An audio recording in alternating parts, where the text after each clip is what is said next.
प्राचीन भारत में एक से बढ़कर एक शक्तिशाली राज्य थे, लेकिन उन सब में से सिर्फ एक, मगध, ही सबसे ऊपर उठकर एक साम्राज्य बना। आखिर कैसे? चलिए, आज इसी ऐतिहासिक पहेली को सुलझाते हैं। देखते हैं कि कैसे जमीन, संसाधन और जबरदस्त लीडरशिप ने मिलकर भारत के पहले महान साम्राज्य की नींव रखी। तो कहानी शुरू होती है 6ठी शताब्दी ईसा पूर्व से।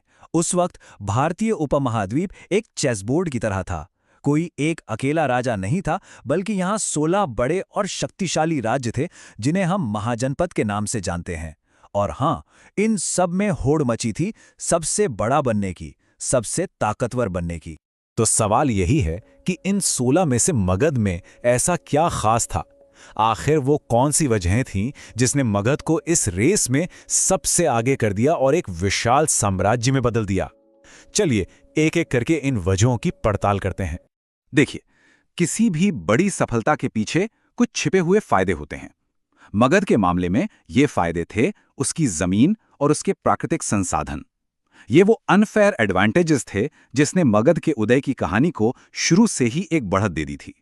मगध की सबसे बड़ी ताकत थी उसकी लोकेशन।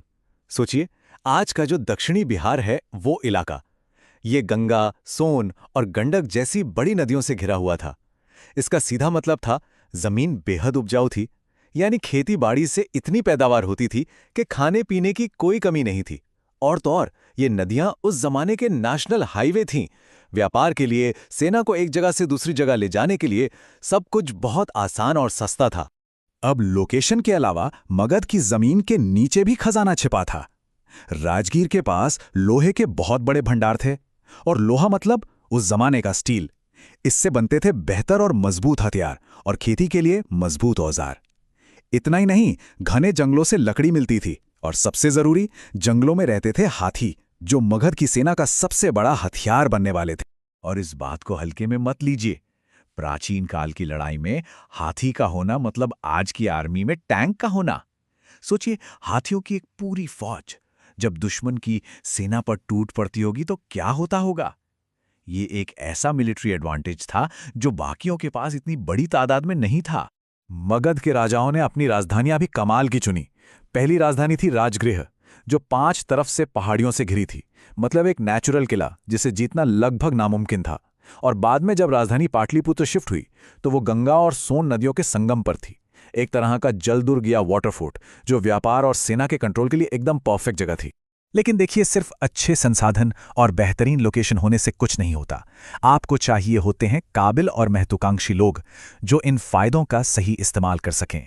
और किस्मत से मगध के पास ऐसे शासकों की कोई कमी नहीं थी। मगध पर एक के बाद एक 3 जबरदस्त राजवंशों ने राज किया: हर्यंक, शिशुनाग और फिर नंद। इन वंशों के राजाओं ने एक मशाल की तरह मगध की ताकत को एक दूसरे को सौंपा और उसे लगातार बढ़ाते गए। कहानी की शुरुआत होती है हर्यंक वंश के बिंबिसार से। बिंबिसार एक बहुत ही चतुर शासक थे। उन्होंने कूटनीति का भरपूर इस्तेमाल किया। जहां जरूरत पड़ी, शादियों के जरिए रिश्ते बनाए। जैसे कोसल की राजकुमारी से शादी करके काशी को दहेज में ले लिया। और जहां डिप्लोमेसी काम नहीं आई, वहां सेना का इस्तेमाल करके अंग जैसे राज्य को जीत लिया। फिर आए बिंबिसार के बेटे अजातशत्रु, जो अपने पिता से भी 2 कदम आगे थे। उन्होंने वैशाली के ताकतवर लिच्छवी गणराज्य को हराया, जो उस समय बहुत बड़ी बात थी। और ये जीत उन्होंने हासिल की नई टेक्नोलॉजी के दम पर। उन्होंने महाशिला कंटक जैसे हथियार बनवाए, जो आज के कैटापुल्ट की तरह बड़े बड़े पत्थर फेंकते थे। और रथ मूसल, एक ऐसा रथ जिसमें ब्लेड और गदाएं लगी होती थीं। कमाल का मिलिट्री इनोवेशन था ये। और फिर इस कहानी के क्लाइमैक्स में आते हैं नंद वंश के महापद्म नंद। इन्हें भारत का पहला एम्पायर बिल्डर भी कहा जाता है। उन्होंने एक बहुत बड़ी प्रोफेशनल आर्मी बनाई और अपने रास्ते में आने वाले लगभग सभी क्षत्रिय राजाओं को खत्म कर दिया। उन्होंने बिखरे हुए राज्यों को जोड़कर एक सेंट्रलाइज्ड विशाल साम्राज्य बनाया। तो जैसा कि हमने देखा, मगध का उदय किसी एक जादू की वजह से नहीं हुआ। ये कई चीजों का एक परफेक्ट कॉम्बिनेशन था जिसने मिलकर इतिहास रचा। चलिए इन सारी कड़ियों को एक साथ जोड़कर देखते हैं। तो मगध की सफलता के 4 मेन पिलर्स थे। पहला, उसकी जबरदस्त ज्योग्राफी। दूसरा, लोहा और हाथी जैसे अहम संसाधन। तीसरा, बिंबिसार से लेकर महापद्म नंद तक एक से बढ़कर एक लीडर्स, और चौथा एक बड़ी मॉडर्न और प्रोफेशनल आर्मी। जब ये चारों चीजें एक साथ मिली तो मगध को हराना नामुमकिन हो गया। और हाँ, ये कहानी सिर्फ राजनीति और जंग की नहीं है। मगध उस दौर का एक बहुत बड़ा कल्चरल और रिलीजियस सेंटर भी था। ये वही भूमि थी जहां गौतम बुद्ध और महावीर ने अपना ज्ञान फैलाया। बौद्ध और जैन दोनों धर्मों के विकास में मगध का बहुत बड़ा हाथ रहा। और यही मगध की सबसे बड़ी विरासत है। नंदवंश ने जो विशाल और संगठित साम्राज्य खड़ा किया था, वो एक तैयार स्टेज की तरह था, और इसी स्टेज पर एंट्री हुई चंद्रगुप्त मौर्य की, जिन्होंने भारत के सबसे महान साम्राज्य मौर्य साम्राज्य की स्थापना की।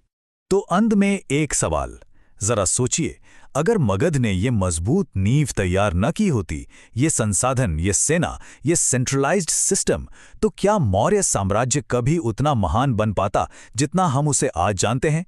ये सवाल ही मगध की असली अहमियत बताता है।